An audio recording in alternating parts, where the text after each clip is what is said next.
Alors voilà, les gabarits, on va presque tous les supprimer.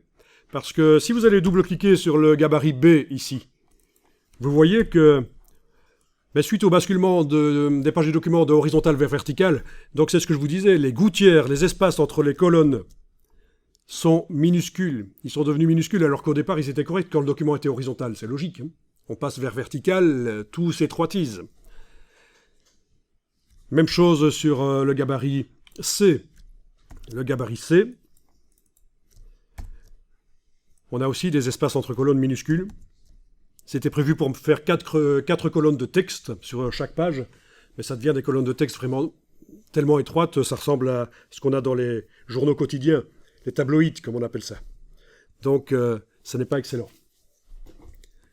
Donc, les gabarits B et C, il faudrait les corriger. Déjà, le C, ici, on va passer à la place de 4 colonnes par page, on passera en 2 colonnes de texte par page. Vu qu'on a une page verticale, ça ne sert à rien d'insister et d'essayer d'avoir 4 colonnes, ça va ressembler à rien du tout. On essaie de faire quelque chose qui ressemble à un magazine, pas à un journal quotidien. Donc il va falloir corriger les gabarits B et C, mais je vous propose en fait de les redémarrer, de les recommencer depuis le tout début. Donc vous allez cliquer sur la page de gauche du gabarit B. Avec la touche majuscule, cliquez sur la page de droite du gabarit G.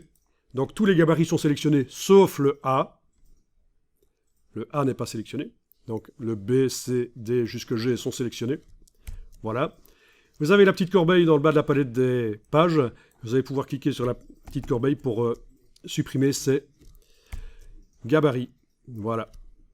Alors ça vous dit, tiens, les gabarits sélectionnés sont appliqués à 26 pages. Supprimer quand même. Oui, on va supprimer quand même, parce qu'en fait on redémarre le document au départ de 0. Donc on pourrait se dire, mais ça sert à quoi de redémarrer le document au départ de 0 ? On a déjà des pages. On a passé du temps à faire des pages, pourquoi démarrer au départ de 0 ? Parce qu'en fait, les pages qui sont là dans le document nous servaient juste à créer les styles, à mettre au point les styles. On juge maintenant que les styles sont mis au point, hein, et on va vraiment utiliser ces styles dans un document tout nouveau qu'on redémarre. Donc vous cliquez sur OK, et voilà, les gabarits sont partis, il ne reste plus que le A. Vous pouvez enregistrer le document sous un nouveau nom. On n'est jamais trop prudent. Ici, j'enregistre évidemment plus que je ne le ferai dans la vraie vie. C'est pour, au cas où, ça foirerait. Donc 233, c'est le numéro du document.